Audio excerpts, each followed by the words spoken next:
Ludovic Bonneville, bonjour. Bonjour.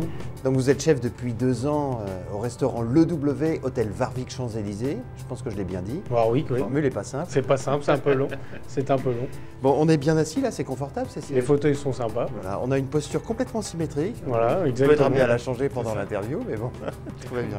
Comment on le sentirait? Alors j'ai envie de vous dire, quelle est votre première émotion culinaire? J'ai fait mes premiers gâteaux, par exemple, avec mes parents à l'âge de 7 ans. Et je savais que 7-8 ans, et je savais que c'était ça que je voulais faire. Je faisais des petits plats.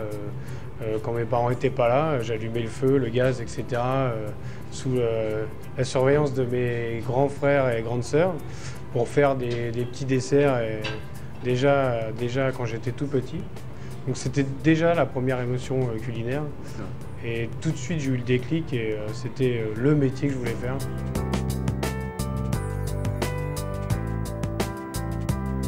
C'est quoi le plat que vous avez le plus réussi? J'aime beaucoup le râpe de lapin au miel, par exemple. C'est un plat qui m'a beaucoup marqué et, lors de mon apprentissage. Il y a encore des plats que vous ratez ou pas? Évidemment, des plats qu'on rate. C'est surtout des plats, des nouvelles bases, des nouvelles recherches. Des plats qu'on essaie pour les nouvelles cartes avec les sous-chefs et qui des fois au niveau du goût, des saveurs ne correspondent pas à l'attente, à l'imagination qu'on peut se donner du plat. Donc du coup, oui, ça arrive encore de rater. Et heureusement, ça fait grandir et évoluer.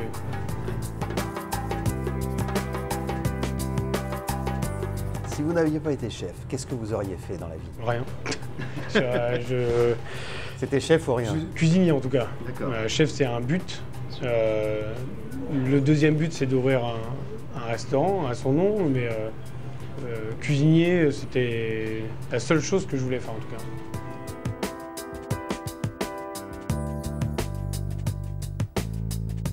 Qu'est-ce qui vous résiste aujourd'hui le plus? Est-ce qu'il y a un plat qui est résistant dans votre apprentissage? Je ne dirais pas qu'il y a un plat résistant, mais il y a toujours des cuissons ou des choses qui sont un peu plus délicates que d'autres. Ouais. Bon, et votre plus grande réussite dans la vie, on peut dire que c'est quoi? Elle est à venir? J'espère qu'elle est à venir. Déjà, ma plus grosse réussite, c'est d'avoir réussi à être chef à 31 ans, à 30 ans même. Et je pense que c'est une belle réussite, que les gens autour de moi sont arrivés à me faire confiance jeune. Je pense que c'est une marque de confiance. Bravo Ludovic et merci. Alors je crois qu'il y a une recette que vous allez nous proposer maintenant. Ce ne sera pas durable parce que c'est pas du tout la saison, mais bon. On va faire, on est encore dans la saison de la truffe, donc on fera un petit risotto à la truffe avec une seule meunière. Bon, eh ben... À table. À table. Avec plaisir. Nous allons commencer par faire fondre un tout petit peu de beurre pour faire revenir les oignons. Donc nous allons mettre un peu de beurre dans la casserole. On va faire suer des oignons, sans coloration, c'est important. Quand les oignons sont revenus, nous allons nacrer, on appelle nacrer le risotto. Ensuite, nous viendrons déglacer le riz avec un tout petit peu de vin blanc pour apporter un petit goût au risotto et qui est normalement doit être déglacé au prosecco.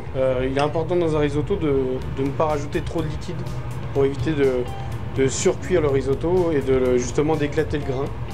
Parce qu'après on a l'impression de manger une purée en bouche et le risotto, il faut que ça reste un tout petit peu croquant. On farine la sole. La sole adore la farine et voilà. Il faut fariner la sole. Farine la sole pour que ça rende la sole croustillant des deux côtés. On va assaisonner.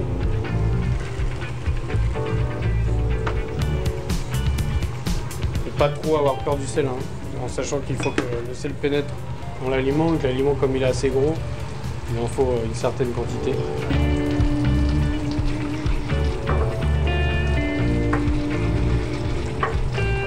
On arrose généreusement la sole.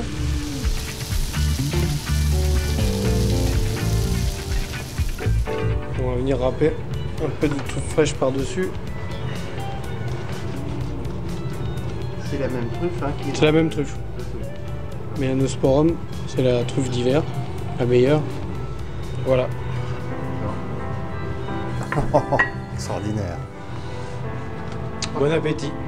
Merci. Et donc, ça n'est pas du chocolat, c'est la truffe, là, qui recouvre la sole, avec ce petit risotto également truffé. C'est très goulayant. Je crois que si j'avais découvert, j'attaquerais.